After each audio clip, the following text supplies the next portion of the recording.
Kapil, I want to dive into our question for today, and we will keep this to 8 minutes. But the question has something to do with the fact that most of us live life in a very difficult manner. Why is life and why does life seem so difficult for so many people or so challenging, however you want to define it, yet so effortless for a few?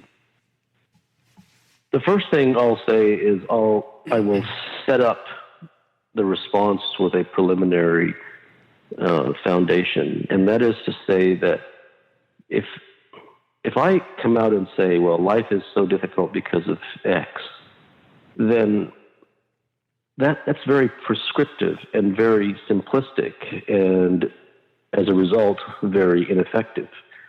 So if I say life is so difficult because people do this, well, doing the opposite isn't going to change anything. So it really is to have a truly powerful dialogue, to have a genuine, incisive conversation that gets to the truth. We have to establish that foundation, that it isn't about something that you're doing or not doing, and that if you just did this or if you just stopped doing that life would become difficult. I think that whole sort of framework, which is essentially the essence of every element and every domain of society and every discipline practiced around the world, that is not only the foundation, that's the roof and the walls and the windows. Sure. And the kitchen sink. So I think all of that is completely needs to just go away, because as soon as you walk down that road, that's the very first step. You immediately go down the road of untruth. So having said that, why is life so difficult? A precise answer that I will give is because we have insistences. As human beings, we insist that situations and circumstances and outcomes go a certain way. The very fact that we have that insistence puts us at odds with life, which doesn't often or coincide with our insistences. Now, I will very quickly jump in and say, don't let your mind run with that idea. Because if your mind runs with that idea, it'll begin to think of a way to make you stop having insistences. And as soon as you do that, game's over, turn the podcast off and go home. That's just back to prescriptions again. And that's why it was so imperative for me to set up my answer with saying that if I say X is wrong, the opposite of X is absolutely not right. Mm-hmm. So the answer is never 0, and the answer is never 10, and it is absolutely never 0.5. It is never, or 5, not 0.5. The answer is something along the lines of 2.69374. And 2.69374 cannot be prescribed. That's something that must be arrived at through elimination. That is a sort of number that one can't work towards. He can only arrive at when all the nonsense has been cleared. So life is so difficult, speaking from a human being's perspective. As a human being, fundamentally speaking, a resounding truth that is not at all prescriptive and does not need to be addressed from any sort of doing. It is just to understand, and don't do anything with it. Just understand that life is so difficult because we have insistences.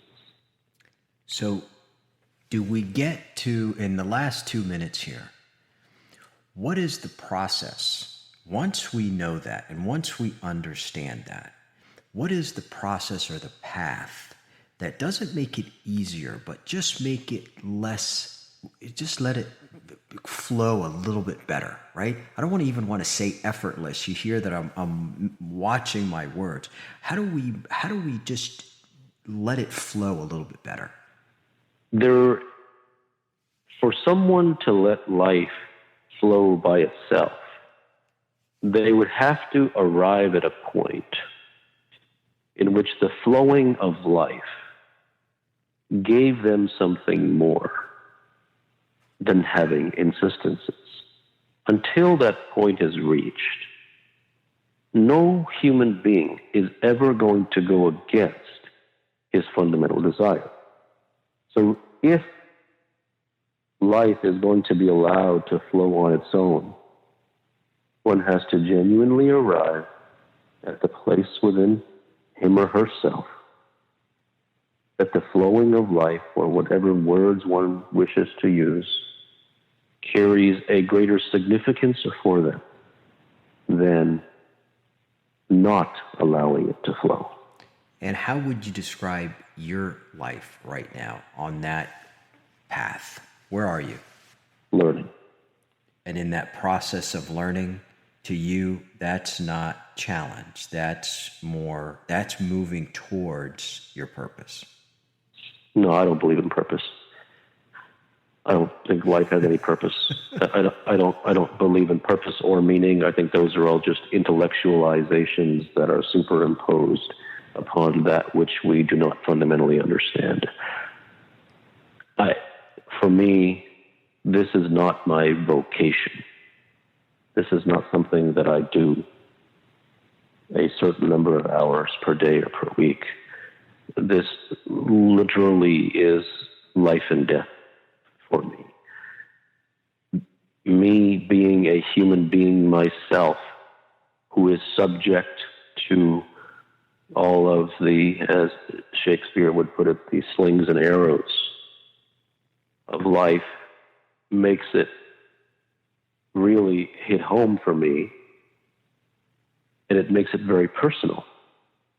So I am investigating and exploring and examining and dissecting the very essence and the very nature of every domain of my life. And it just so happens that I happen to write. And as I happen to write, I suppose I allow the world to look over my shoulder. I'm not really addressing anybody. Everything that I do is an exploration of myself. That's a great place to leave it.